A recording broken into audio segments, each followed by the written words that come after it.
Hi guys, welcome to Encounters Debrief. This is a brand new podcast that we've decided to do to look back over the years at all the episodes that we've done. And basically we started this show in around 2014, I think it was, guys. And I'm really curious what your thoughts are, why you got involved in wanting to do the programme, and what you wanted to get out of it and that. So Jay? Yeah, it must have been 2014 when come together with the guys, Mikey, James, Rich and Kev, and we come up with the idea to make a show. And the whole point behind it was, obviously there's a lot of ghost shows on the TV at the time in America, in the UK, and we wanted to make something that was slightly different along the same sort of lines. We wanted to investigate locations, we wanted to capture evidence and present it to the public, but we wanted to do it with contamination in mind. And what we thought was the best way to show that there was no contamination, so there was no one making a noise, there was no other people in the building that could be possibly faking evidence. The best way of doing that was to put one person in that location for the entirety of the investigation with just tools and techniques, and just record what happened for 12 hours overnight. And that was the whole point behind Encounters and how Encounters was born. And obviously, Kev, we brought you on board not long after because we wanted, Jay's obviously the technical side of things, but we wanted to bring in a spiritual aspect as well. So do you want to explain what you bring to the program? So from our point of view, through mediumship, I make contact with spirits, presences that have passed over, that are normally linked to a location. And the idea is through clairvoyance, clairsentience, so sensing spirit, hearing spirit, seeing spirit. The idea is we make that communication, and then using Jay with the tech, linking together and trying to get an overall package really to see what we can capture at these locations. Mm-hmm. And obviously we've got Rich Silverwood here. He's a big member of the crew. Do you want to explain what you do on the program? Yeah, hi guys. Yeah, so I was brought in as basically from a film crew side of things, to be one of the camera operatives and do some production side stuff, bit of writing and what have you. But it was, I was sold straight away when Mikey and Kev and and Jace asked me to get on board, because something that it's a field that, although I've never really, gone too deep into it prior to getting involved with Encounters, it was always something that I was interested in and curious about. So, and obviously once I started getting involved in the show, then my curiosity was piqued, and I basically was, I was in then, I was hooked. And lastly, well, not lastly, there is a couple crew members that we are missing here tonight, but James? So I came in as an interested skeptic. The first I heard about it, I was with Jay and Mikey on an investigation of Bodmin Jail, and I wanted to experience. It was my first sort of spiritual investigation experience, and I wanted to experience that from a skeptical point of view and see if there was anything that I wasn't able to explain. And my goal from there on has been to see if there is anything else that I can't explain away. Why Dartmoor? Why the occult? Why Satanism? What brought us to that field? Start with you, Rich. Well, obviously it's a fascinating subject matter, isn't it? The occult, and we've seen it in so many other, probably I think we speak for everyone really. It's a subject matter that's dealt with a lot in some other favorite horror movies that we've all watched over the years. So it's something that definitely is an intriguing subject matter. So I think initially it was probably just talking about that with Kev as we're driving to an investigation that we went on, not part of Encounters, but just one of the other ones that we've been doing. And it just came up in subject matter. And obviously Kev is a bit of an expert on the haunted side of Dartmoor and the legends and stuff. So it just kind of went from a conversation really quite organically, then led to an idea. Because I did recall at that time when we were having that conversation, some articles that I'd read about sheep and horses that had been slayed and sacrificed, or appeared to be sacrificed up on Dartmoor in a few different locations. So it was like, well, shall we look into this a bit further? And obviously, Kev, like, you've written a book on Dartmoor and a lot of the history up there, so obviously you've got quite a knowledge on it. Yeah, I mean, Dartmoor, I won't go too deep into Dartmoor, the history, but obviously it dates back over a vast time period. I mean, the inhabitants, there's been so many people who have lived upon the moor, but it does have a very dark side to it, even today, which is what me and Rich are talking about. We couldn't believe in this day and age how the likes of satanic rituals are still taking place. And we thought, well, are they? What's the truth behind it? I mean, it's not something I would normally go out of the way and, sort of delve into at all, because I like to work with positive energy. But that's sort of where it went from. And then speaking to yourselves, Jay, Mikey, obviously James, and it sort of expanded from there. So my first memories of us heading up there on the first day of filming, like, we arrived, we ended up stopping off for a bit of lunch at the Maryvale Inn. Like, we hadn't even rolled yet on the episode. I think Jay ended up talking to, was it the barmaid behind there or something? Yeah, it was a barmaid at the time. She was bringing out our food, wasn't she? We stopped for a bit of steak and chips, I believe. And just having a discussion. She asked why we were there, and we said we were filming an episode about Dartmoor and specifically about the occult. And she went, "Oh, funny you should mention that. We had a gentleman banging on our door going back a while ago, and in the middle of the night, seemed to be in a hurry and wanted to know where the Maryvale Circle was. And he seemed to be in a rush. He was loaded up with backpacks and all sorts. He looked like he had obviously somewhere to go, someone to see. And when we sort of put him in the direction, she said, of where it was, off he'd trot. He sort of ran up the road and off towards the circle, like 1 or 2 o'clock in the morning. And we thought, oh, this is brilliant. This is exactly what we're looking for. Is there any chance that we could talk to you and interview you? But no, not really. We don't really want to talk about it. It's not something that we want to be associated with. So, which is fair enough. People don't want to be associated. But it was brilliant, really, to start the filming of Dartmoor and the Maryvale Circle with that story. And it gave us a direction then. Yeah, well, it kind of led us up there. It was a shame, though, that we couldn't get into that pub, though, because I know at the time when they were telling us about that story, like, it felt like a really good start-off point for it. Yeah, that would have been brilliant. But obviously, we moved on up to the Stone Circle. It was a bit of a walk across, if I remember correctly. And I think, Kev, like, once we got there, you felt some energy, like, once we got to the circle. Oh, no, definitely. I mean, even though, from what I can recall, it was... Because we'd done a recce in the daytime, obviously, and it was so sunny, and you wouldn't, the least you expect there's any sort of negative vibes. You're out in the sunshine, it's a beautiful day. But the atmosphere, even when we just arrived to the circle, it just almost, as soon as you enter within that stone circle, the atmosphere just completely changed. For me personally, the hairs went up on the back of my neck, and I thought, here we go. There's definitely something, very strong and powerful, even in the daylight hours. We were picking it up. I don't know about you, Jay. I don't know how you felt when we first arrived. It was very strange. Yeah, there was... it was like static in the air for me.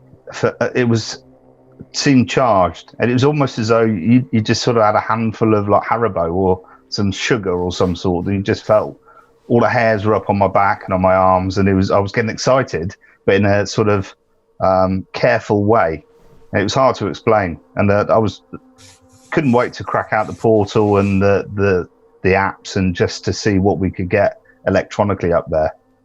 But yeah, a very strange place, and a bit apprehensive about having to come back that evening to investigate it in the dark, in the middle of the moor, on my own, and then to find out that the walkie-talkies weren't even going to work back to you guys in the tent, half a mile away. So yeah, it was a strange old place. I think your phone battery died as well, like, didn't it? Yeah, yes, that didn't help. Yeah, because I thought it's okay, no walkie-talkie, I'll ring them. No, no phone battery. I remember us having trouble getting hold of you, and it had been maybe 2 hours, and we kept saying, should we go and check on Jack? We haven't heard from him. So no, he'll be all right. He'll be all right. Yeah. And then having to traipse across the moor in the pitch black with no idea which direction we're going, really. And eventually we did see you because you had a light on, but that was interesting. Yeah, but that didn't help me because it was coming up to, I think it must have been around the time, according to the satanic calendar, that potential rituals were going to be taking place and potentially at the Merivale Circle. And I could see torchlight heading towards me, and not having been in communication with you, I started to panic, thinking, oh my God, here they come. I'm going to be stuck here in the Merivale Circle, and I'm going to be surrounded by potential Satanists or satanic ritualists or paganists even, maybe. I don't know, whoever it was that was headed my way. And I was surrounded by all the equipment. We had like £2,000 worth of equipment. I didn't really want to leave it and just run off into the darkness. And at the time, my torch had died as well, because I was using my phone light, and that's what killed the phone in the end. So I was in pitch black with no useful tools whatsoever, watching torchlight heading towards me, and thankfully it was you guys coming to rescue me. Am I wrong in thinking that you had, at that point that we came along, you started having quite a lot of activity, and we kind of ruined it a little bit? Not sure if that's right or not.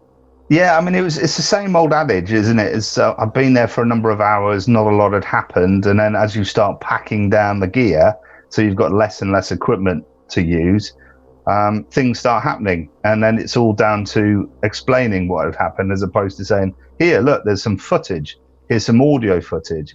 It's the same old, guess what, all the audio recorders are off, all the video recorders are off, so you're going to have to take my word for it. And it's one of those situations we've all been in many a time.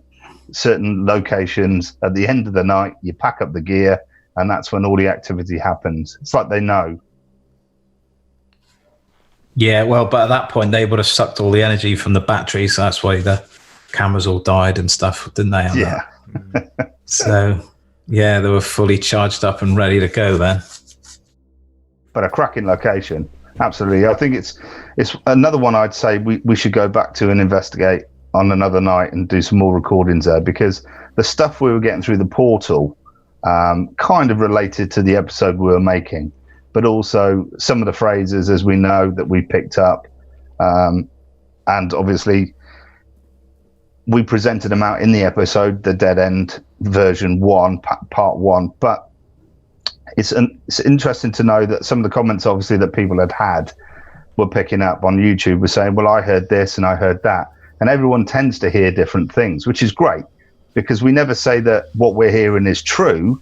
We're just presenting, this is what we heard, which seems like it relates to what we're actually there to investigate and what we're talking about. But please make up your own mind about this. What do you hear? What do you see? And so some of the comments that we had back, I mean, there was one from Trinity. She commented on the first YouTube video about 6 months ago. I respect what these guys do, but I'm wondering if they need to start rethinking the validity of ghost boxes. There needs to be more definitive research than something you're basing your conclusions on what your perception of what you hear. And she's kind of true on that. But as I say, we've never said that we're basing conclusions on this. We're just presenting, we've used this tool, and this is what the tool has given us on this occasion. Make up your own mind about it. And it's worth saying to everyone who's watching this and listening that any of the tools that we use, we never say it gives us evidence. It's no conclusion. It is just, this is what we've captured. This is the scenario we've captured it in. Make up your own mind about it. This is what we think, but it's not conclusive and it's not evidence. And we never say this is paranormal or it's not paranormal. What we're saying is this is unusual because it fits in with what we're doing. So the validity of the ghost box is very true. The same as validity about any tools altogether. EMF meter, REM pods, ghost boxes, all the different tools that we use. It's worth pointing out, none of them are really actually made for this particular function. They are just a radio that's untuned. An EMF meter measures electromagnetic fields in a general environment. It's not a ghost hunting tool. We use them to help us maybe look for spirits and ghosts, but it doesn't necessarily mean that we are finding spirits and ghosts. So it's worth pointing that out. So thanks for that question, Trinity. Well, interestingly, like some of the words that we did pick up through that, whether other people heard them the same way or not, but I do have them here. One that was quite frequent as well was actually your name, Jason, which yes, I think was picked up 7 or 8 times throughout it, especially one where it sounds very clear that it says, after you ask the question, do you believe in God? It comes through, Jason, do you? Yeah. But you can watch the video, you can hear that for yourself with how clear that sounds. And I think one of the things to mention about that, Mikey, is that, again, we interpret what we hear. We think, oh, yeah, that sounds like that. There are many occasions when we hear something and we all say, oh, I know it sounded like this to me. But that time it was clear that all of us had heard, Jason, do you? We all heard exactly what it said. So it's hard to mistake that to be something else when you've got 5 or 6 people that clearly heard that. So, I mean, it's pretty obvious to me that it probably did say that because we all heard it at the same time. And it directly answered the question, you know, about the God, you know, do you believe in God? Jason, do you? Well, there was very another interesting one as well where I think you said, what are you doing in this place? And it comes through in like a more horrible voice as well at the time, like it said dying. And I remember I picked up all our reactions on that one, especially Kev's, like, you know, quite a visceral reaction to that one. If you remember that, Kev. Yeah, I remember it as clear as a bell. Yeah, wasn't a nice thing to hear, and I think that'll stay with me for many years to come. Mm-hmm. Some of the other Leviathan, Beneath, Beast, the Mist Circle as well. That was an interesting one considering we were in the circle. But again, like Jay said, it's all up to how you hear it yourself, really. But someone made a comment about that, if I remember already, on that video. So I heard a mist the circle rather than the mist the circle. And when you apply that to the actual scenario, that potentially could be, you know, make a little bit more sense. So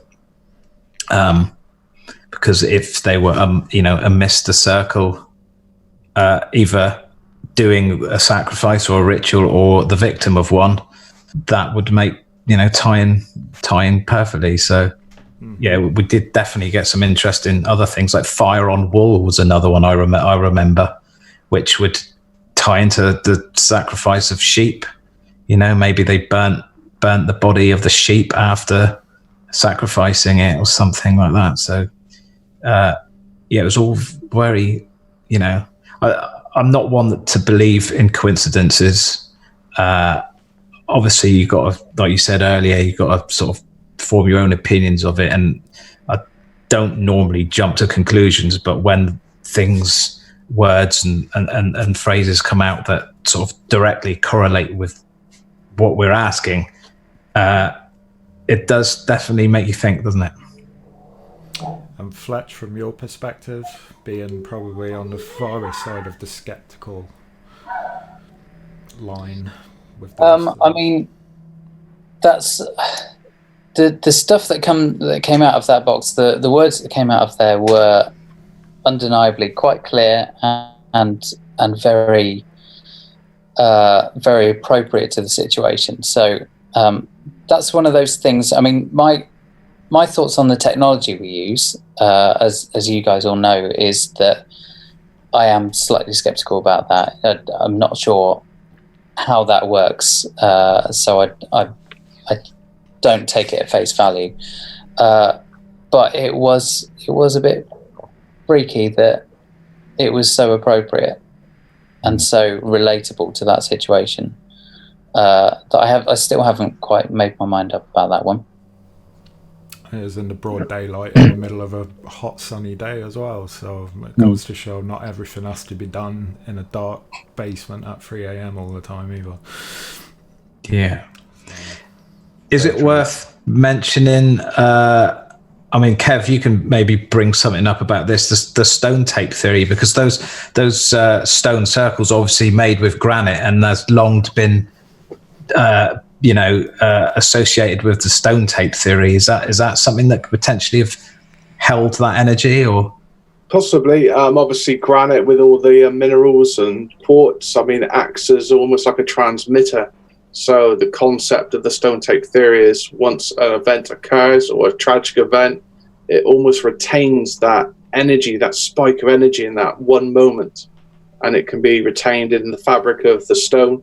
And then when people return, sometimes that energy is released and we as humans can tune into it.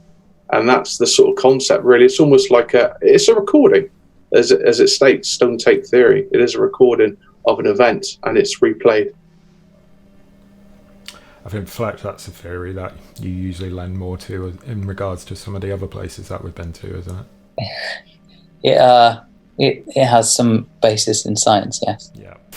All right, so we moved on from Maryvale, and we took a visit down to Hairy Hands Road, which isn't too far away from where the Stone Circle is. And Kev, I know you know a lot about the history and the story of that particular area. Yeah, the actual road itself, quite a long road, obviously through the moors. A lot of locals will not travel along this road after dusk because of the so-called legends. On one particular stretch where we visited, there's a camber in the road, and it's called the Hairy Hands because there's been a number of fatalities there over the past couple of 100 years, dating back to horse and carts, motorcycle sidecars. I believe a national newspaper sent a reporter down to investigate. But one of the most bizarre encounters that I can recall was of a woman. They parked up their caravan for the evening, just on that camber, just around the corner from it. And she was obviously fallen asleep. Next bit, she was awoken, and she looked out the window, and as she looked out the window, she saw this large pair of hairy hands etching and scratching on the window itself. And she panicked, as she would. It's not the sort of thing you'd expect to see. I believe she said a prayer, and then the hands slowly dissipated and disappeared into the darkness. But it's said that these hands, these disembodied hands, are said to be the cause of many accidents. And I think a gentleman who done one report on one incident said he's interviewed several people over the years, and I think one of the chaps that actually got killed, there was a motorcycle with a sidecar, as I just mentioned, and one of the witnesses who survived in the sidecar said that he just lost control. And other people said the feeling of losing control as if like this hand, this force, has just grabbed the actual vehicle's, steering and causing it to crash, therefore causing fatalities. So there's something about that place. Whether, it's legend, it's folklore tale. You've got gunpowder mills, there's another associated to it, believing it could be a former worker there that was actually killed in an explosion. But you take out of it what you want to. I mean, it's fascinating, but locals avoid the area around dark. So there must be something behind it. It wasn't there another about a hooded figure or something? Yes, you're right, sighting? Rich. Just further down from the woods where we visited, hooded figures have been seen. They believe are to be monks that would have followed the path across the moor, moving from parish to parish. But yeah, hooded figures have been seen crossing that road and walking amongst the woods. So yeah, you're correct there, Rich. They have been seen. Yeah, or the potentially could maybe druids as another potential thing. Spirit. I guess it could be associated with. But when we went there, it was quite a calm experience. It didn't really feel too ominous, and not like the Stone Circle did. So obviously we had a sort of check out the area and a walk around, but we didn't really think it was worth spending too much time there. So we kind of moved on then, didn't we? We did indeed. We moved on to Father Freddy, who was our first ever interview. And where was it again that we went to? Ivy Bridge? What, to see Father Freddy? It was, I think it was Sparkwell. Sparkwell, yeah. Yeah, Sparkwell. Yeah, well, what was everybody's thoughts on Father Freddy?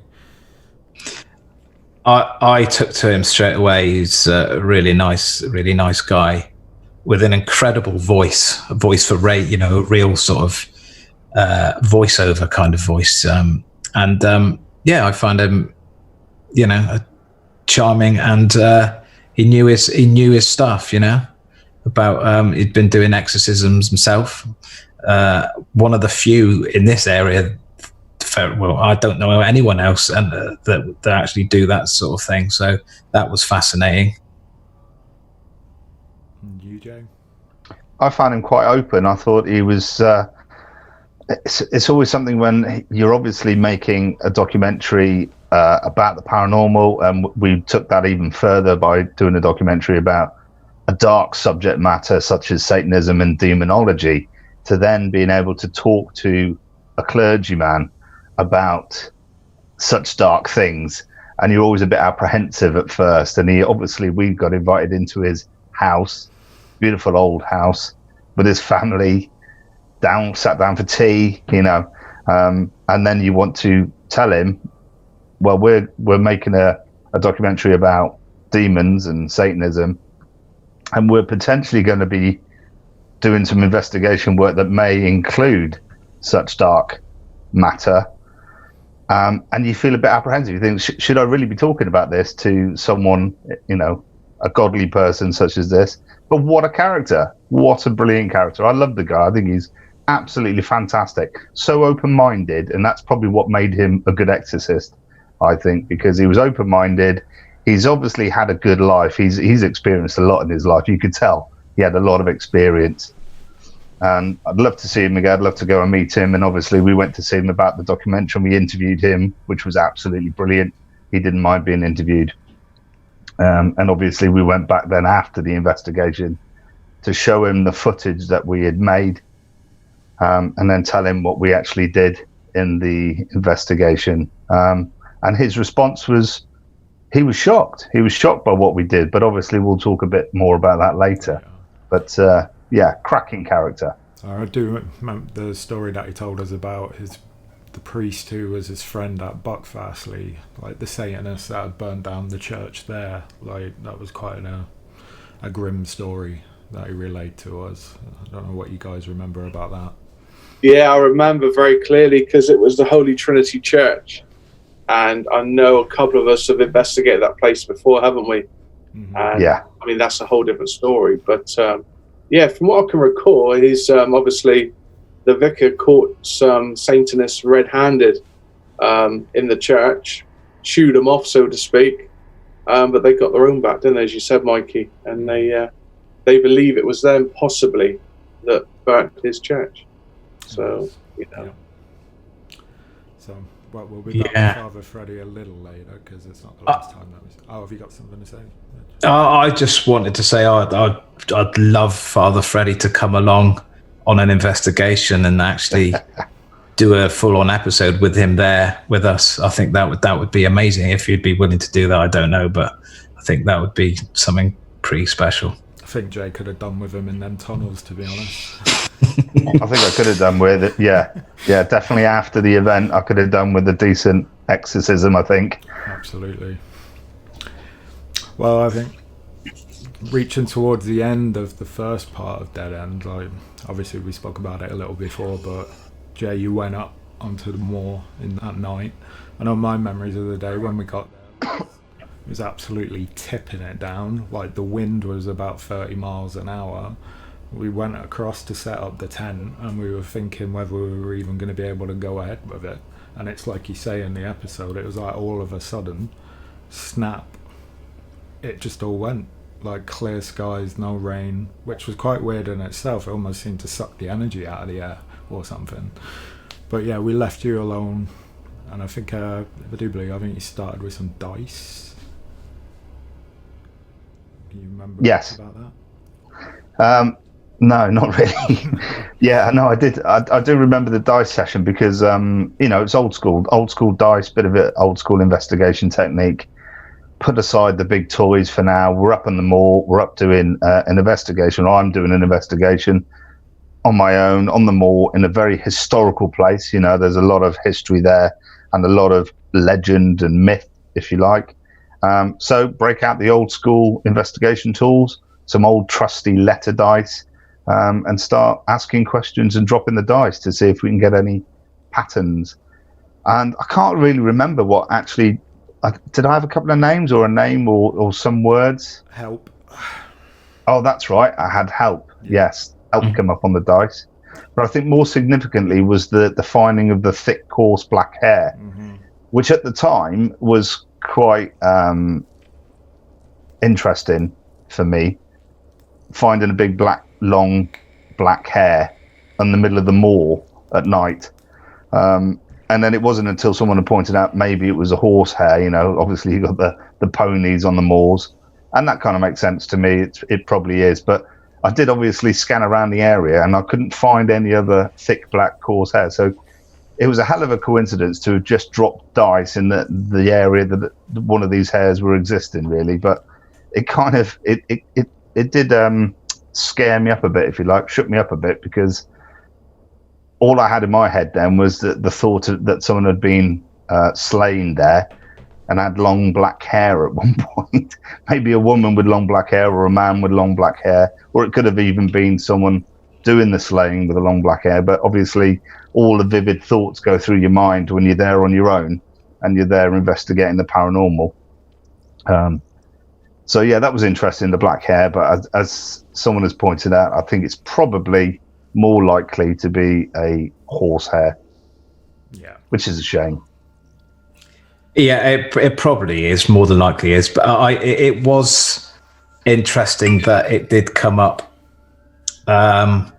when the word help was there as well, and almost like if you watch the episode back, you almost like you lean down and pick it up from the middle of the dice, and then come up to the camera and show it, and you can visibly see that you're a little bit taken aback by it, and it's like, that's a bit odd.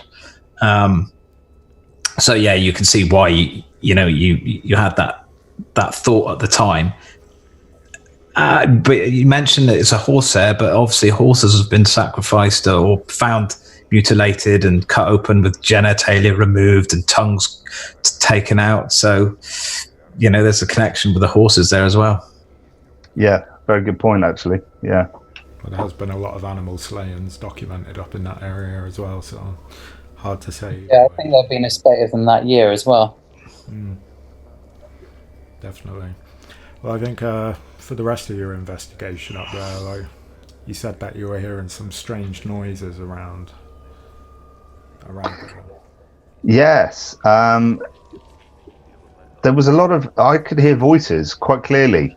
And it obviously wasn't you guys, because you were like half a mile away in the tent. And as you know, it's probably a quarter of a mile, half a mile down to the road where the car park is.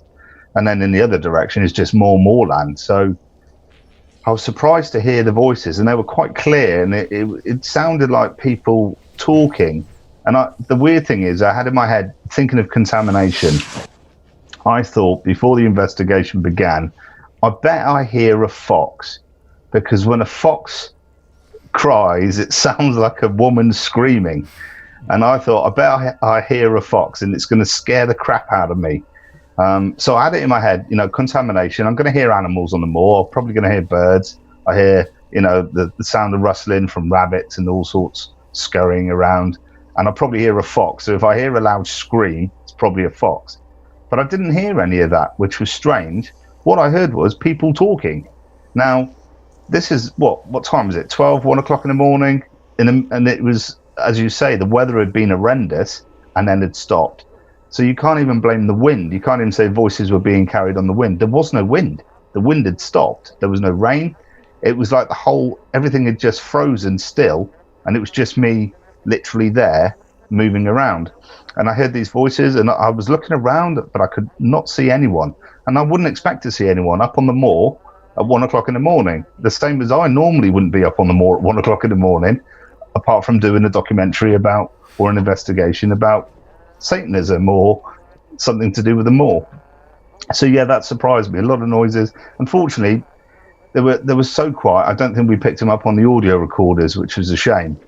But I could clearly hear it, and it sounded like it was all around me as well. That was the other thing. It wasn't in just one location, so it wasn't just people walking by. It was, I could hear some talking over there, and then I could hear some talking over there, and then there was some more talking over there. And I think that was towards the end of the investigation when I started to think, right, maybe people are coming towards me. I'd connected it with maybe, it was Lammas Day, I believe, and maybe the Satanists were coming up to do that. So I started to pack up the gear. That's when the torch wasn't going to work again. My phone had died. The walkie-talkies weren't working. So it was a culmination, really, at the end of it. As you say, you start packing stuff down, and everything seemed to happen. And yeah, very strange, very, very strange. And the weird thing is, when I first started the investigation, I felt quite serene. But by the end of it, I was, right, I really want to get out of here now. Knowing that we still had to carry all the gear half a mile back to the tent. Yeah. So glad you came back and helped me with that. Thank you. Well, obviously, it was quite, compared to some of the investigations that you've done in the past, it was a lot more still. But we thought that would be the end of the story there, because we were kind of hit a dead end, hence where the title of the show came from, ironically enough. But before we move on to what happened after, has anyone else got any final thoughts on part one of Dead End? I think, if it's right to mention, like you just touched on then, like we've done a lot of investigations over the years, but one of the things I think we delved into with the subject, obviously the fact of you don't know what's going to happen. You're in an environment where you have no control. Anything can happen. It's not as if you're in a building where you've got a little bit of comfort, a bit of control. So not only have you got that concern, your anxiety's up because of where you are, but you don't know what's going to happen, whether it's the dead or the living. And in that case, I'd be more wary of the living than the dead. So, yeah, I'd just like to say, Jay, brave man, because I would have done that. Thanks, Kev. Yeah. On a note about the radios, the strange thing there was with them not working. We use professional radios, so I've used them in the past where with clear line of sight we've managed to get them to receive and transmit over a distance of 5 kilometers, and we were only half a mile away with nothing in between, no weather issues or anything like that. So just thought I'd throw that in there. It's a good point, actually, Fletch, because as I say, my phone battery had died, and that was unusual because I had about 45-50% battery left, and that had just gone. Walkie-talkie not working, my torch packing up as well.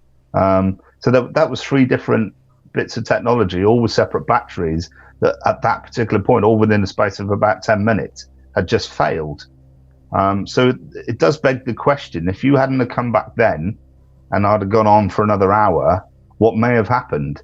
Because it could have been, as you say, that there was something in that circle that was using the batteries as energy to try and maybe manifest or communicate, or to do something else. You never know. I mean, it was a significant date in the satanic calendar. I was there thinking that maybe I'd be joined by a load of people coming to perform a ritual, or even just to come and pray at the Merivale, but maybe it's a poignant date because being the gateway to the dead, it doesn't necessarily mean it's a one-way gateway. Maybe they were coming through from the other side, and I would have been joined by a collection of spirits or ghosts or entities of sorts. I don't know. So it would have been interesting to see if we'd have carried on maybe another hour or two, what would have happened. But there are always the questions to ask after the event, aren't they? There's always, yeah. I mean, those voices, I suppose there's potential that it could have been people approaching from a distance away, coming from a different direction across the moors, and that sort of stayed back because they saw your lights, your torch, perhaps. Or like you say, maybe it was something coming through. But yeah, definitely worth going back and doing some more. investigation there. Yeah. Well, yeah. Following on from that, we'd run out of all leads really, and we thought we'd wrap that one up, and that would be the only episode until I think it was about a month later. We were at an investigation, and someone that from another team that we work with, who you know very well, Kev. I'll let you tell the story from here and how we come across the man known as Kane. Yeah, I think what it was, obviously we were on an investigation and we just chatting amongst ourselves with other members of another team. And this gentleman, we explained where we've been, what we've been doing. And he said, "Oh, you doing anything else? Any more filming?" I said, "Well, we're looking at it, but obviously, we're looking for possibly another location. Why? Is there anywhere you may know, or is anyone you know that might be, have a lot of knowledge in the subject?" And that's sort of pretty much where it followed on from. We got introduced, didn't we? I never met the guy myself, but I'm going to hand over to Jay now because, you can sort of give your sort of like impressions on that one, Jay. But that's where the lead come from, to be honest, with regards to the location and the gentleman. It was very cloak and daggers, wasn't it? Because it was, as you say, Mikey, we thought that was the end of the episode because we tried so hard to try and get an interview with someone who was involved with Satanism or a demonologist of sorts. As you say, we interviewed Freddie, and that was brilliant. Just kept hitting a brick but then wall. following on, sorry, Mikey. We just kept hitting a brick wall with it, though, and like people that would actually to go on camera. They're quite elusive characters. Yeah. They don't want to be talked to, do they? They don't really want to be, and certainly not on camera. Mm-hmm. And as much as we offered them and said, look, we won't reveal your identity, we won't show who you are, you could be totally anonymous, we'll cover your voice up. They were saying, no, I don't want anything to do with it. It's almost like trying to break into a secret club, which it is, I suppose. But as you say, we got in contact with Kane, and what was it? About 3 times we tried to meet the guy, and each time he kept shying off, and changing the location of where we're going to meet him. It was like we were trying to meet up with someone from the MI5. It really was. Well, it pretty much was. We were all trapped in the back of the crew van, and then you're corresponding with him on the phone, and then he's sending us down all these different bloody avenues, and I think we ended up down an industrial estate in the end or something to pick him up. Yeah, down the dark end of a back alley of Plymouth on an industrial estate over the bridge somewhere. And then even then, when we finally got eyes on the guy who was hiding in a phone box, he still wouldn't come over. I had to go over and offer him more condolence, if you like, and safety and everything else. But wow, I mean, when I saw him with that mask on, I mean, okay, nowadays, with obviously lockdown, it would look quite normal and would blend in quite happily in your local Aldi, buying some fresh fish. But at the time, I have to say, I was a little, apprehensive. Who's this guy, Whether he felt apprehensive meeting us, man, I think I was like, yeah, should I do this? Should I be going over to this phone box? I knew you guys were filming, so I thought worst case scenario, you'll get it on camera, whatever happens. But obviously having a chat with him, and then eventually he did meet up with us, and then obviously we had to cut filming at that point because we had to lay down the contract rules again about what we were going to talk about. He was very adamant he was only going to answer certain questions, he was only going to talk about certain things, but he did say that he was going to reveal his location or a location to us that he's been to where he knows that satanic rituals had taken place. And for us, what a way in that was to the second episode, and certainly allowed us then to continue making the documentary with some meaningful content, if you like. Well, it's quite amazing because the place that we ended up going to is just outside of Plymouth, but none of us had ever heard or even knew it existed at that point, did we? And I do remember us all being shocked at where this place was. Like, none of us had ever been there or heard of it. Or I mean, it's me, Mike. Sorry, Jay. So go on, Kev. I think that shocked me. I think it shocked all of us most was this location, as you said, it was on the outskirts of Plymouth, but within like a 10-minute walk, you're pretty much within a housing estate. Yeah. That's what shocked me the most. Obviously, I'm not going to disclose where it is, but yeah, I was absolutely mortified to think a place like this is that close to, you know, a large population of people where they live, their homes. Yeah, it feels absolutely. so different when you're there, doesn't it? Yeah. And it was a bit of a hike to get to it as well, wasn't it? You had to descend down a steep embankment and sort of climb through a granite block window before you could even enter the premises. It was very Indiana Jones, I thought. Yeah, it wasn't a block window, it was a cat flap, from what I recall. I remember we had to make a pulley system from a tree down the hills Yeah. to feed all the gear in the down. If you remember that before, because there was no way of just, you couldn't push it down. Right?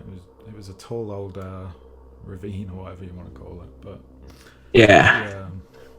I have to say, it's probably the most oppressive location I've ever seen. You know, the fact that it says "keep out" on the granite cat flap, as you call it, Kev, immediately it says that, you know, maybe we shouldn't have gone in. But once you're in there, there's no blank space on any wall. You know, there's tunnels and tunnels in that place. It's dark because it's mostly underground, and it is wall to wall Anton LaVey demonic symbols. I've never seen anything like it. And I didn't, as you say, 10 minutes from a housing estate, I didn't even think these places existed. But what a place, man. Yeah, well, it was the first time that we all went in there. Like, we wasn't rolling initially, and Kane showed us around. And I know we all have our feelings on what we were feeling when we were in there. So I just want to, from what you guys can remember, it'd be nice to hear what your initial thoughts were, like, when we got in. Start with you, Jay. My thoughts? Yeah. Well, overall, within the space of sort of probably 25 minutes, we've gone from being a normal sort of day out in Plymouth in the back of the crew van to meeting one of the weirdest people I've ever seen in my entire life, to then being in one of the weirdest and strangest and fearful places of my entire life. And I must admit, when he was taking us on that path along, and as you say, through this housing estate to start, I thought he was taking us back to his place for a cup of tea or something. But then when we went past there, and then we're trailing through some woods, and then we're like scaling an embankment, and then he's climbing through a granite window, I thought, has anyone checked this guy for weapons? Because should we be following this guy through this window into this location? And he went in there like he's been in there a million times before, and followed me up this long, dark, dank tunnel. And I had to say, I mean, I think it's on film, I question it and say, hold on a minute, you know, should we be doing this? Are you sure we want to go up this dark tunnel? But, you know, we're all there together, so I felt a bit safer at that particular point with the guy. He probably felt more scared of us, and to be fair, on reflection, than us of him. But for me, I mean, just it was a quick thing. Normally we go into a location and we look around and we stop and we take it in. But with this guy, it was like, right, through the woods, down this embankment, right, through this window, right, follow me up this long corridor. I was like, whoa, slow down a minute. Where are you taking me? You know, where are we going? Let's take stock here. Where are we? Because we're in a strange location we'd never been in before. So for me, it was within half an hour, I was overwhelmed by the person I was with and the location we were in at that particular point. Yeah, and Rich, what do you remember about your initial? It's very vivid still. I remember, so obviously Kane, the first time we met him at the industrial estate, was like freaky, obviously. It's obvious, you know, there's obviously a reason why he was wearing that mask. But it was a very effective mask, a good choice on his behalf, because it did definitely put me a little bit on edge. He seemed nervous for me. I think he was like Jay just said, that he was probably as apprehensive and as scared and nervous as more so than we were. I think that came across. It did come across that he might have, like, you know, social difficulties with, you know, like not necessarily the most confident of people. You could tell his body language was a lot of nervous energy there. Whether that's what he's normally like, or whether it was just because of the cameras or the situation, but the actual location was, it was one of those, like you said, very oppressive. Jay, it's definitely, I've not been anywhere that as soon as you go in there, it's just like the shutters have come down all of a sudden, like you feel really enclosed. Obviously it's very dark in there. You're going to get a bit of that from the, you know, from that side of it. It was more, but it's definitely more than that. You could, there's a palpable energy in the air. It wasn't just an atmosphere.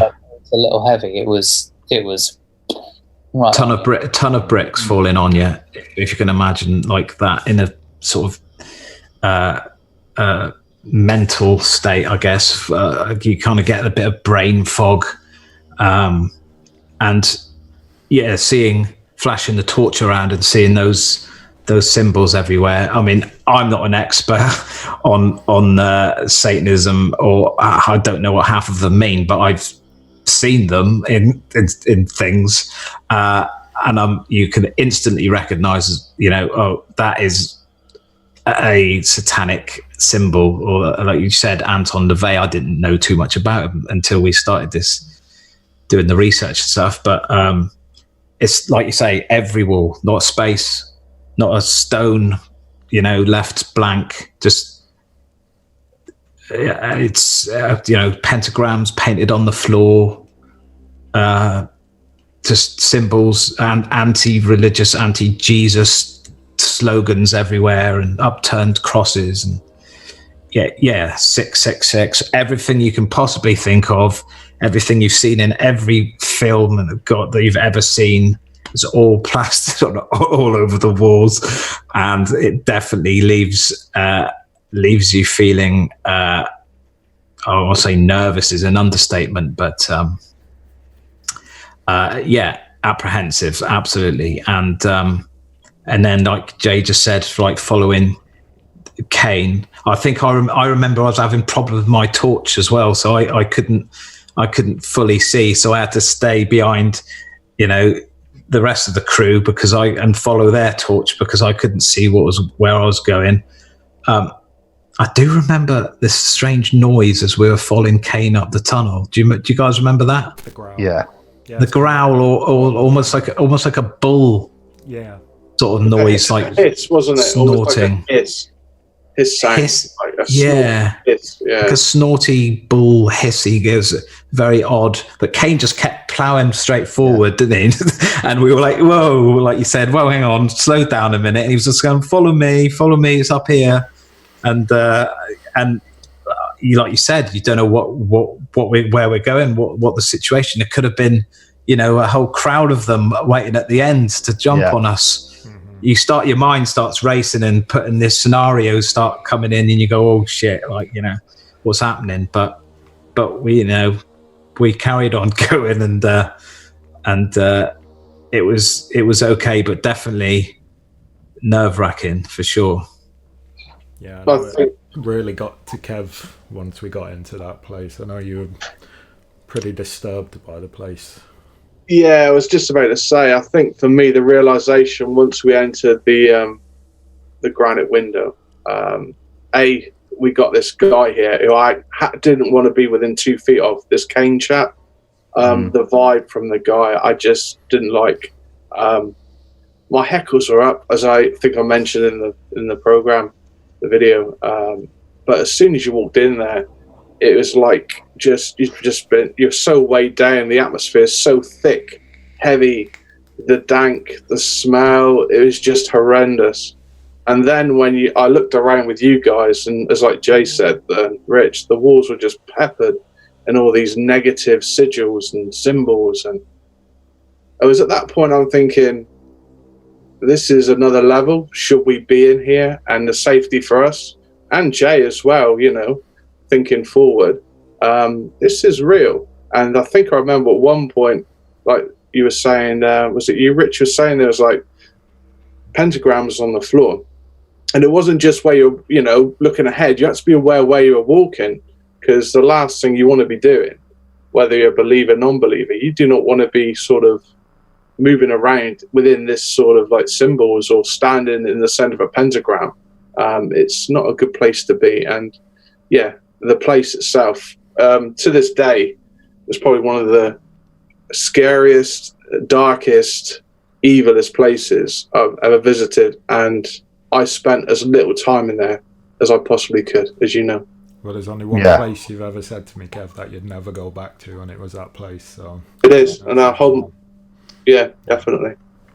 So we moved up to the end of the tunnels where Kane had been taking us, which is a hell of a long tunnel. Like, it's probably about just short of a mile long, if I remember correctly. I know we were walking up it for a long time. It certainly felt like that. It's about half a mile, I think, or between quarter and half a mile it is. Yeah. And it just gets darker and darker, and you're going upwards all the way. And it seems as you get further along, it was just like a mist at the end that I remember seeing that was getting thicker the further you got into it.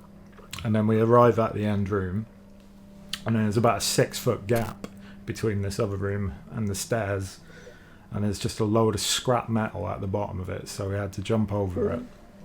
And we get in there, and I think this room was even worse than the sigil room down at the end of the tunnel. And this is where Kane wanted to take us. It's kind of in the belly of the beast at this point. But that's where we ended up doing the main interview with Kane, the most uncomfortable one. And I think I'll leave that one to you, Jay, because I know, looking back at the footage, it was a very uncomfortable experience. Yeah, absolutely. I mean, as you say, we hadn't been in there before. We're filming literally on the cuff, following this guy up the tunnel, and he takes us to that 6-foot gap where he literally just jumps over it. I mean, did he even have the torch? I don't remember him having a torch. No. It's like he was so accustomed to that place that it was second nature to him to wander these tunnels in the dark. And as you say, that 6-foot jump, if we hadn't seen him jump it, we would have fallen down that pit. Yeah, and he didn't even say, he didn't give us a warning or anything, did he? No. He just said, he just leaped straight across and expected us to follow him. Yeah. Like it was like it was the most natural thing in the world. But yeah, as you say, you couldn't even see it. It was only the fact that I had my torch on and I caught his heel with the light as he jumped, and I shone down and I saw that pit. And I would have just carried on walking, so I'd have been into the pit. And I think he said when he jumped across, he said something like, "My nigga," or something like that, or "My new hole." And I was like, it was a bit late now, isn't it? I'm not nearly down in it, and it was full of old metal, rusty trolleys and sharp objects and all sorts. So half of me wondered if he wanted us to fall into that pit, but anyway, we managed to scale it. I mean, he just jumped across it. I think it took us another 15 minutes for all of us to get over there and get in there safely with all the gear. And then, as you say, that one room, there was a big room, and then there was a little archway, and then it cordoned off into another room with other bits of rooms. And that entire big room was just, as you say, is just painted, plastered, peppered with Anton LaVey sigils and symbols and pentagrams and upside down crosses, and the word Satan with an upside down cross as a T. Even on the floor, the big pentagram that had been painted in red on the floor, and that was obviously their ritual room, because there was old bits of black candles that were there lying around, if you remember, and it was obvious that room had been used quite recently, and that decaying animal that we found in one of the other rooms. So he was, again, we've been taken in by this amazing atmosphere, if you like. I'd say amazing, it was overwhelming atmosphere. It was second nature to him. And you could see, as you say, Rich, he was quite edgy, and I thought there was something not quite right about him socially, and because he seemed to shake a lot and he wasn't responding awfully that quickly to questions, and his just whole misdemeanor and reactions were, his demeanor, sorry, not misdemeanor. I'm sure he had a few of those as well. He probably had a few misdemeanors, but he was just very on edge. Whether he was on any drugs or anything, I don't know, possibly. So then I'm setting up for the interview. You guys have got the cameras rolling. And I'm thinking, right, I know what question I want to ask him, but I'm going to try and leave it as late as possible, because for one, I want him to answer it, but for two, I don't want him to kill me.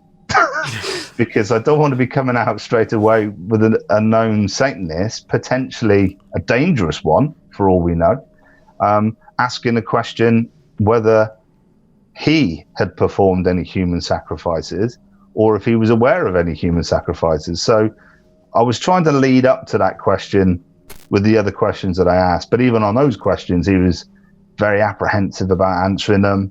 You barely got a yes or no answer out of him on most of the things. It was great because it made it look great on the show, obviously. But I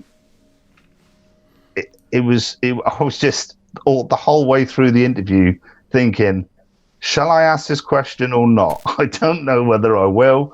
I think I remember looking at you guys, and I looked at the camera, and I kind of said, "Yeah, all right, I'm going to ask it." And I asked him, are you aware of any human sacrifices here? And then I kind of clenched up. I was like, right, let's see what comes on here. And you could tell he was a bit apprehensive about answering that question, because he looked around the room, he looked at you, and then he looked back at me. He looked at all of us like...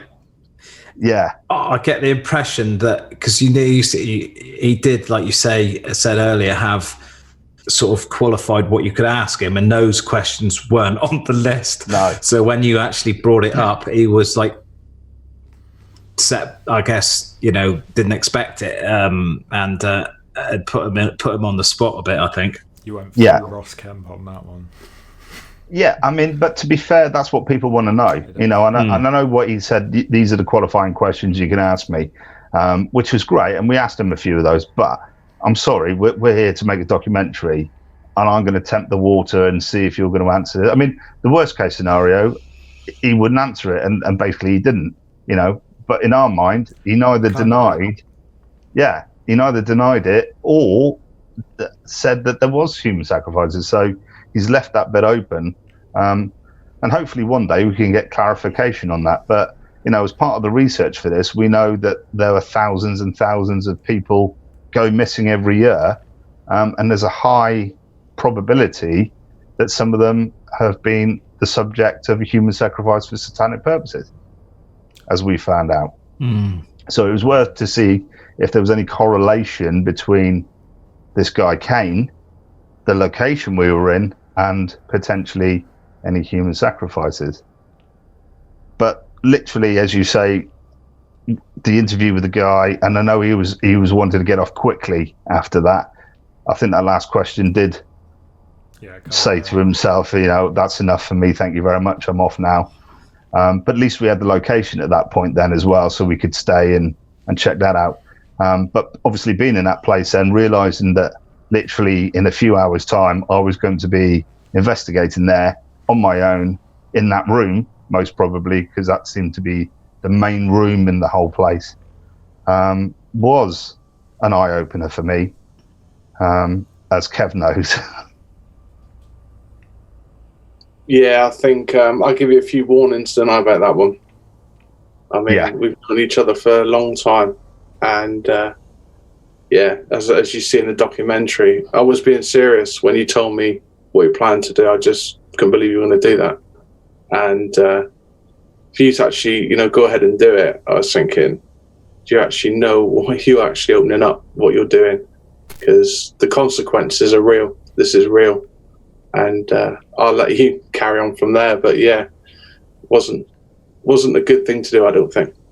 Kane had left at this point, and we'd got all the investigation gear in, set it all up in that end room. Yeah. All the cameras, obviously, all the voice recorders. We littered the tunnel with REM pods, and voice recorders all the way down the tunnel as well, which was good. And then broke out the portal, the Stephen Huff portal, and the Ghost Hunter apps from Anthony Sanchez, which we've used on a number of investigations and have been quite good, I would say. The apps and the portal have always given some sort of feedback, which kind of fits in with the locations. And as mentioned earlier, obviously we take them with a pinch of salt. They are just tools to enable us to try and help communicate maybe with spirits and ghosts if they exist at all. We still don't say for sure that they are there, but we use these tools in a way and hope that they manipulate them in such a way to enable communication.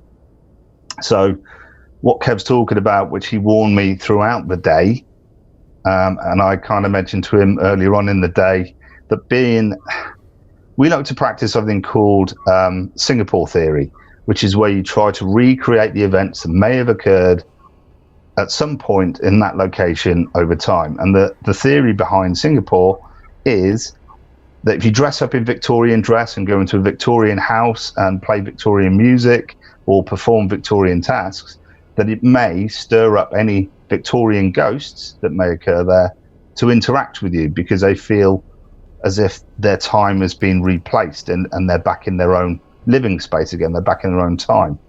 So for me to practice Singapore theory in a satanic location where rituals may have happened, my theory was to read an incantation from the Lesser Key of Solomon book, which is part of a ritual for satanic purposes. But I wasn't going to use a live animal or any sort of sacrificial animal. I wasn't going to use a cup with blood or any candles or anything, any robes. I wasn't going to use any ritualistic physical activity. All I was going to do was read an incantation from the book whilst running the Ghost Hunters apps and the portal, and to see what comes through. And I didn't plan on doing this straight away. I wanted to get the baseline of the location first. So we had all the apps running. We had the voice recorder, temperature, everything else running. And for the first hour or so, I just run a baseline there, just ask some questions, just run some EVP sessions, just call out basically. And it was fairly quiet and not a lot had happened. And it was at that point that I took on board all the warnings that Kev had given me. But then I also realized that not a lot had happened at this point, and I was conscious that we're making a documentary about Satanism, and I am actually trying to investigate and capture evidence of paranormal activity in this location. So I did something that generally I wouldn't normally do, and I probably would never do again on an investigation or on a location at all. I read this incantation from the book The Lesser Key of Solomon. And I will tell you now, and this is an exclusive, that the incantation that I read had a lot of long words in it.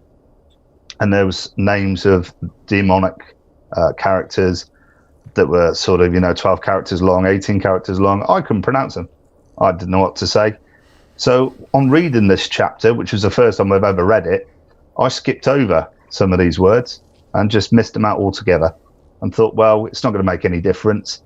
And when I got to the end of that chapter, that incantation, the portal, clear as day, as you guys remember, came through and said, "You cheated." And I thought, that's brilliant. Thank you very much for that, because I can't put that in the show because I want people to believe that I've read the full incantation.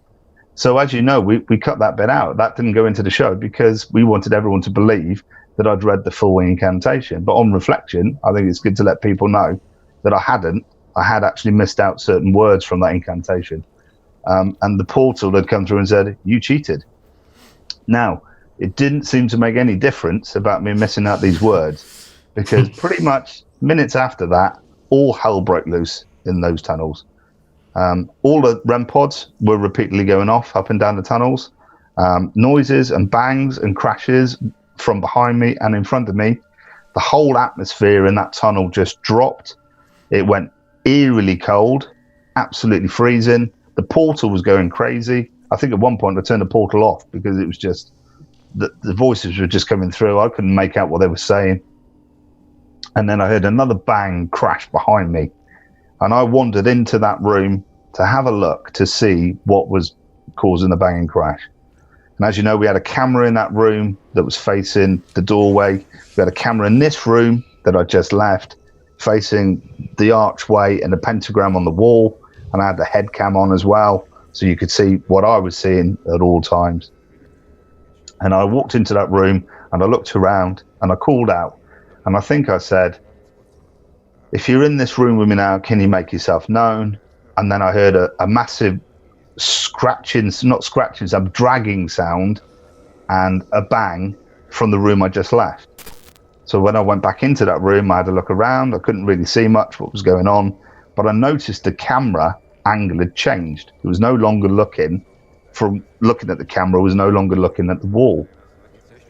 And when I reviewed the footage at that point is when I saw what I would class as our most spectacular footage we've ever captured yet. And that was that the camera had physically, that sat on a tripod, had been moved 6 inches to the left, and the camera had swung around to the right, and dead center of the camera was the word Satan with the upside down T. So seemingly that happened at the same time, or just after, I asked a question in the other room, if you're here with me now, make yourself known. Satan. Now my first reaction to that was, yes, we've got something, we've caught something, we've captured something. What a fucking brilliant day. And then my initial reaction straight after was, shit, I'm the only one in this location for what is almost half a mile with a 6 foot drop, 6 foot gap with something that's just moved the camera. And then I thought, I need to get the fuck out of here. And if you remember, the walkie-talkies didn't work in there either because we're underground and it was like half a mile again away from you guys. And I just remember thinking, keep calm, don't panic, torch on, take the camera, go outside. And that's exactly what I managed to do. Although I think I ran the last sort of 100 yards of it because I was, you know what it's like, things going through your mind. There's a big dark corridor behind you. So I was just like, get quicker, go. And then climb through that cat flap out to you guys outside. And then obviously you got to see the footage yourself. Yeah, we need to re-emphasize just how long that tunnel was, because it was not a short walk at all. So to be that terrified and keep your shit together whilst you walk down there must have been pretty intense. You can say that again, James, because I forgot about the steps in the middle. And I nearly went face planting down them, so I nearly shit myself down the stairs. But yeah, you are right. When you've got that in your head and you think something's behind you, it just escalates. And I had to keep clear in my mind and go, there's nothing behind you, just walk normally.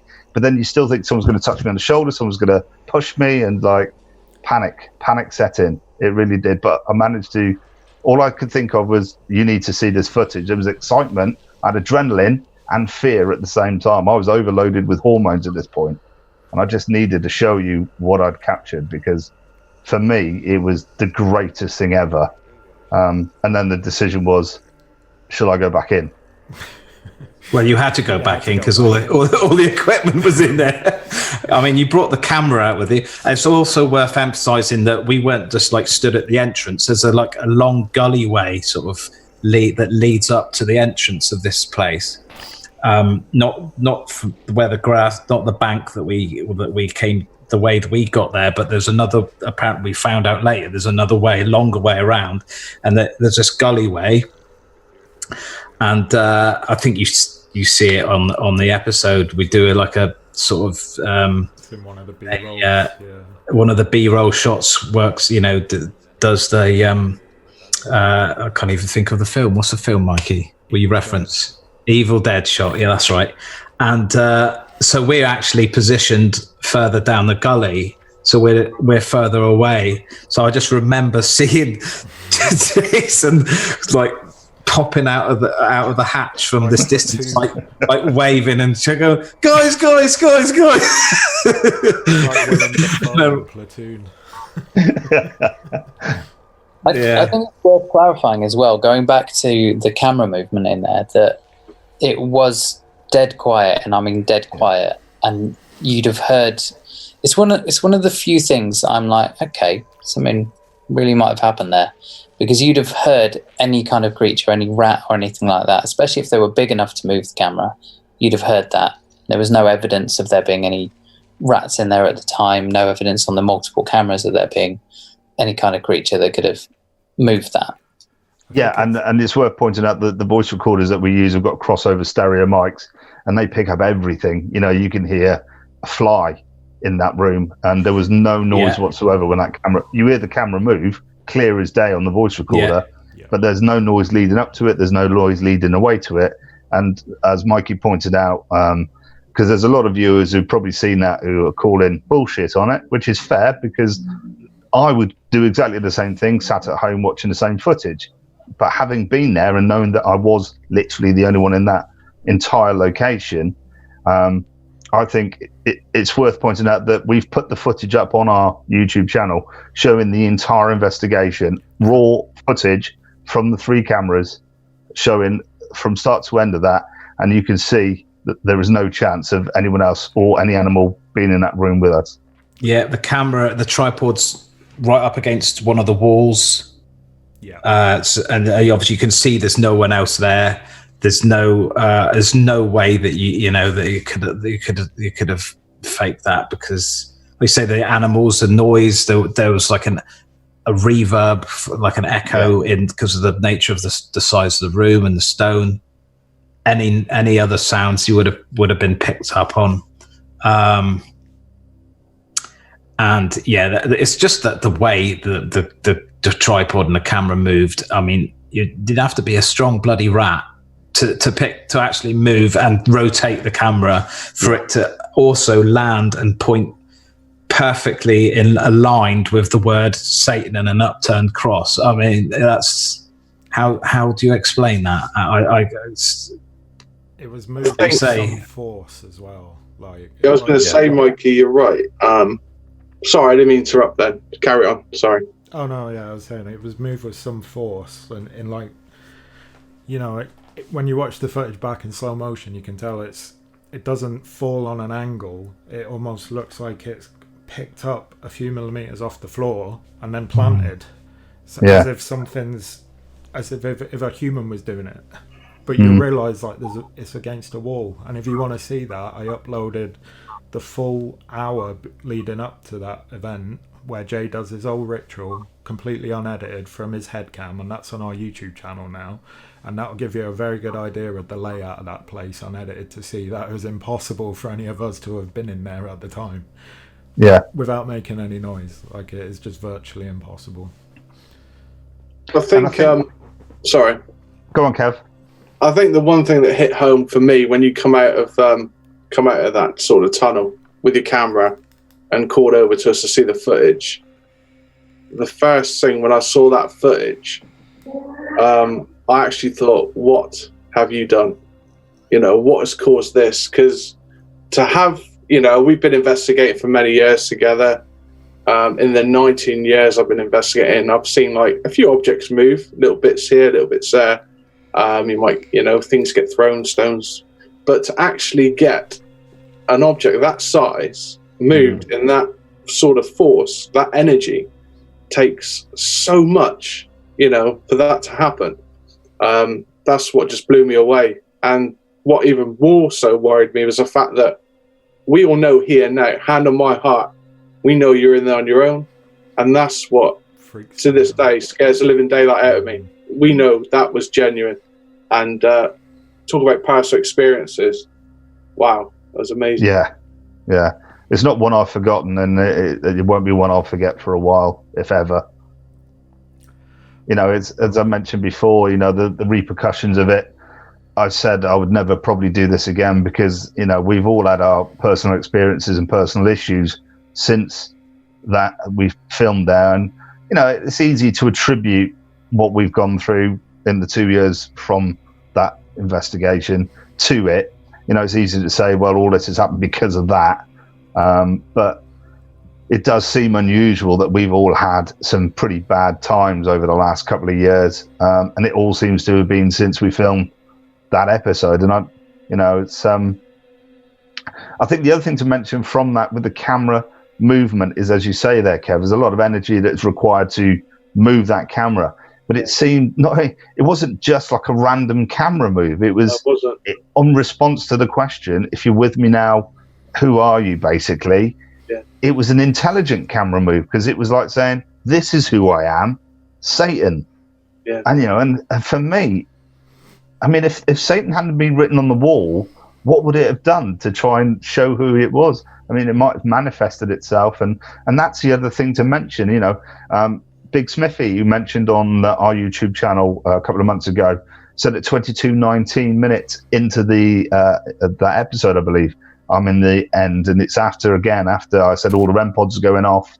There is clearly, and I didn't see this initially until I think you pointed it out to me, Mikey, clear as day, there is a shadow that darts out from the archway by the 6 foot drop. There's like a shadow that you haven't seen it. No. Oh, I thought you pointed it. Someone's pointed out to me. I'll show. I think I've cleaned it up because it's very dark. But if you brighten it, you can see the shadow, and it pops out from. It's like a REM pod goes off down the tunnel, and then the shadow darts out from behind the archway, basically. And I don't see it. So thanks to Big Smithy for pointing that out, and we'll clean that up and try and have a look at that. Someone else showed me that footage. Whether it might have been someone at the Dead Zone. But or the Dead Zone, the Dark Zone. Dark Zone. I think it was. I think it was. I don't know if it was Jay or Scott who pointed it out when we were sending the edit, because I remember reading the emails about it, and you did share a clip. Yeah.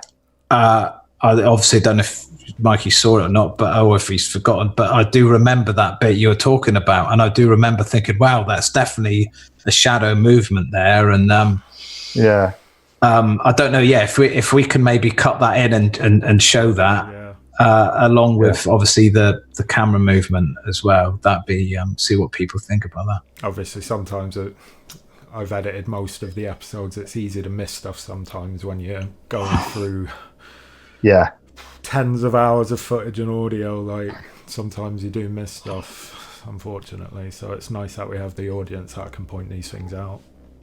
Absolutely. Absolutely. It is worth pointing out, we've got, you've got the investigation cameras and the investigation audio, and you're talking sort of 5 cameras, and you're talking probably 5 different voice recorders, and they're all running for 12, 15 hours a pop each. And then you've got, obviously, as you say, Mikey, all the actual proper show footage, the actual camera work for the show and all the audio for the show, all the mic work. So we probably end up with, 150, 200 hours of footage that you've got to dig through and cut together, edit together. But especially on the investigation side, you're also looking for things in the background that may shouldn't be there, but are there. This is what the whole point of the investigation is. Is there something on camera? Is there an unusual sound on the voice recorder? And it does take time and effort, and you are going to miss stuff.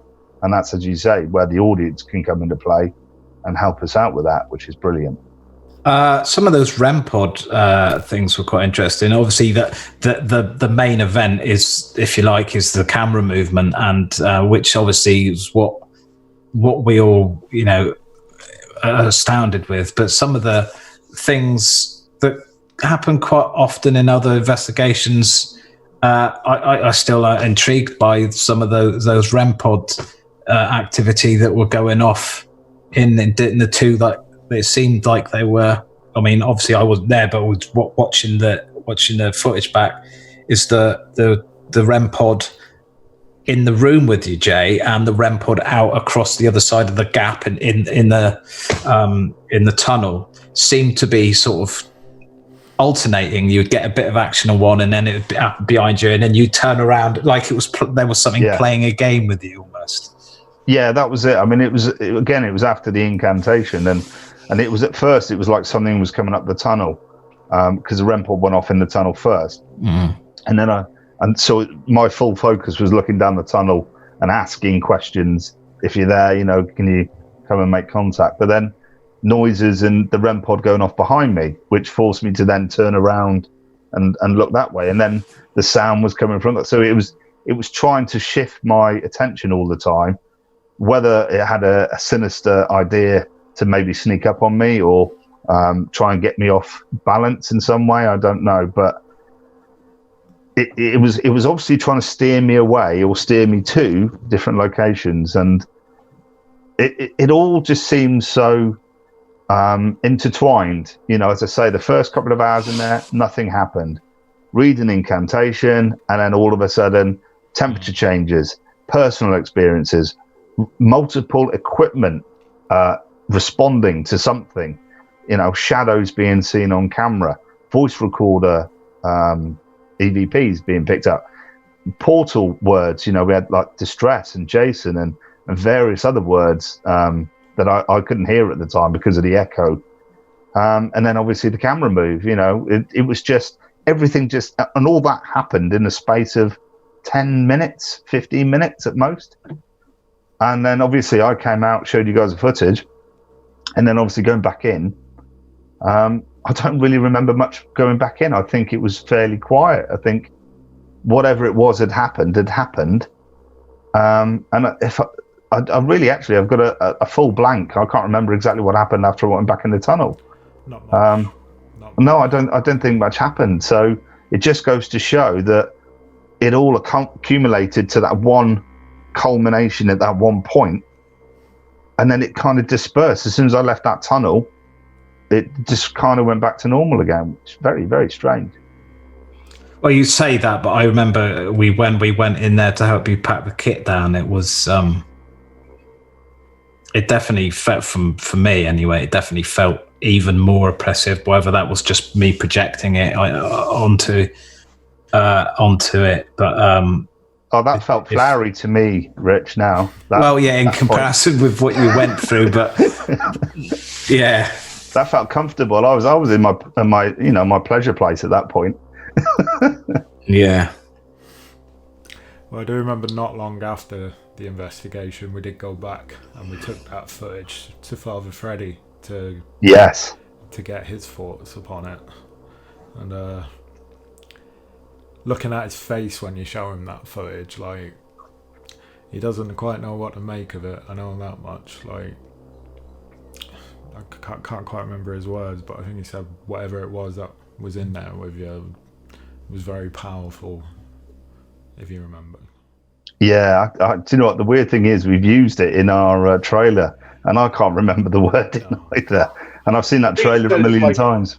I think he says they'll move heaven and earth to get at you or something like that. Yeah. Oh, yeah. The Satanists, if they knew what you were doing in there, yeah. That was it.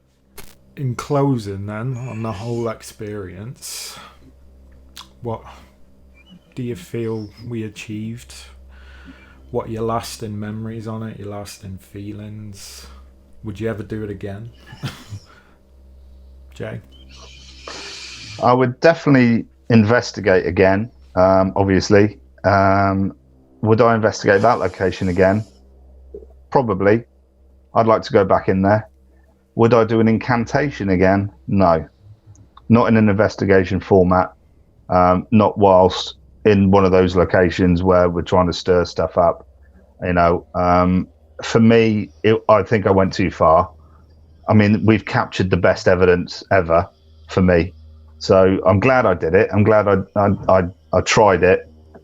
But I think the events that have occurred after that we've all experienced, whether it's related or not, hard to explain if it is or not. But based on those experiences, I wouldn't go that far again. We've already ethically as a team chosen not to do Ouija boards. And this is probably 10 times as bad in my mind. And I've done a Ouija board before, but I choose not to. And I choose not to do incantations again. It was worth the try, as I say, but for me, that's it. I draw the line there. It was for the episode more than anything else, and in the hope that we would capture something, and we did. So that's it. I wouldn't try it again, but definitely would investigate those locations again. And since lockdown, I've been itching to get into a location to investigate, and for us guys to get out and film again. Really, I really want to get out and let's get some more filming going. Well, we're hoping soon, when we're allowed, we might be able to get out and do a couple of live things here and there as well for the channel and for the Facebook page. So hopefully we'll have that to come soon as well. Yeah. Absolutely. Yeah. I just looking back on that time, and it was a few years ago now, but like you said, Jay, it was, I mean, you know, didn't experience what you experienced, but just the whole investigative sort of reporting angle that we took was interesting and different what we'd done before, and I really enjoyed that. And maybe I'd like to give, you know, try that sort of format again. Yep. Going forward, and the footage, is just incredible. That, you know, what happened there with the camera. Not going to forget that, you know, at any time soon. Partially as well because, like you say, Jay, things that occurred with us all on an individual level afterwards. I mean, I've suffered. If I don't know if suffered is the right word, quite often now and again over the years with sleep paralysis as a thing, as a phenomenon. And I when we were talking about it leading up to this, and I could remember something that, you know, that happened afterwards. But when I did think about it and look back, I was like, oh yeah, that I did get quite a lot of, you know, cases of sleep paralysis, like you know, on a regular basis for a couple of months, more so than I'd ever had at any other point in my life, and I find that a little bit strange. A few runs of bad luck and this and other stuff. So it's only feel like coming out of it now. Funny we're talking about it. It almost feels like so, you know, a little bit apprehensive at the thought of going back into dealing with that particular subject matter again. Although I wouldn't say no, but definitely I think it's a good idea to leave the incantations side of it out of it, and then looking forward to getting the crew back together and going out and shooting some more episodes and some more you know, like you say, live streams and what have you. So we'll see what happens with the lockdown situation, obviously, but yeah, it's good to have that, you know, thing to look forward to as well, you know, once this is all done. So absolutely. And Kev? For me, well, you get what you asked for, as I say. We definitely entered the belly of the beast for that one. Like Rich and Jay have mentioned, we all suffered. That's like Jay says, that the right word to say. We had a lot of things occur which were quite negative, I feel personally. Even this week, thinking about talking about this, very anxious. My God, right up. It's left a real long-lasting sort of impression on me. And as I said in the actual in the documentary, if you're going to reach out to the darkness, don't be surprised if something reaches back. And Jay, something did reach back on that episode. And yeah, definitely. We got what we wanted. We got a result. And it was fantastic to get that footage. But personally, I don't like delving into the darkness too much. That's not my forte. It's not any of our fortes. But as an investigation, as a documentary, we did what we did. We pushed the envelope. And yeah, it was an experience that I shall never forget. And yeah, moving forward, looking back to see what happens next. And yeah, Fletch, from a skeptical standpoint, what are your thoughts on all of this? Well, so this was one of the few places, along with Margam Castle in Wales and Bodmin Jail, that has left me with things that I can't explain, and that has pushed me closer towards getting some of the evidence that I would like to see to prove myself wrong. It was definitely the most oppressive and interesting place I've been, but for the sheer number of experiences that I got, this probably tops it off. And I'd very much like to go back again. Well, I'm sure we all can't wait to do something like that in the near future. But yeah. Well, what about you, Mikey? What do you think going forward? What, you keen to go back there to that location, or? For a while, I know me and Jay have had this conversation in the past, and I'm sure you'll remember it. Like when we were in the thick of it, per se, when I was, I don't know, like, to use the thing, I kind of almost felt like I was Jack Torrance, like re-editing it over and over as if it never could be right. And like I'm not kidding, like I must have spent well over 1,000 hours just re-watching that investigation footage over and over, blasting out what Jay was doing. And after a while I did feel like I was oppressed from it, you know, like things haven't felt right since. I know that much. I've had a lot of health issues as well that have come on since then, and I was very bloody glad like when I could finally get that episode out and I never had to look at it again, because I really felt like I was in some kind of purgatory with it, where like it would just never be finished, you know. Like I genuinely felt that way for a little while. So I don't know if it's just, you know, if it had anything to do with the theme or anything like that. I'm not sure, but I'm now glad it's over. And as interesting as the topic as it was, and what great evidence we got, I don't think we should ever dive into that level again. No, I don't think it's I worth agree. it. Yeah. You know, there's plenty other avenues of the paranormal to delve into without taking as much of a risk as we did on that one.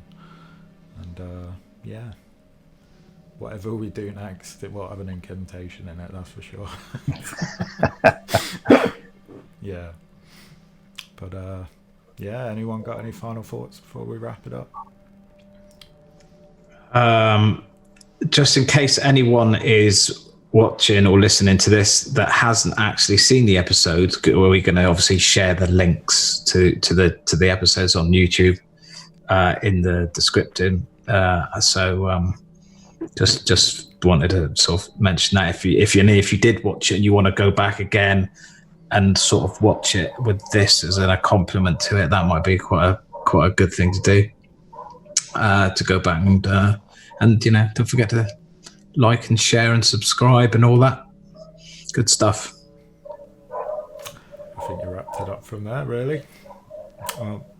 Thanks everyone for watching, and we'll definitely be back again. We're going to be doing more on these on our older episodes as well. I think we got Margam Castle, Bob in Jail, might even do David still as well, because yeah, you know, that was a good one.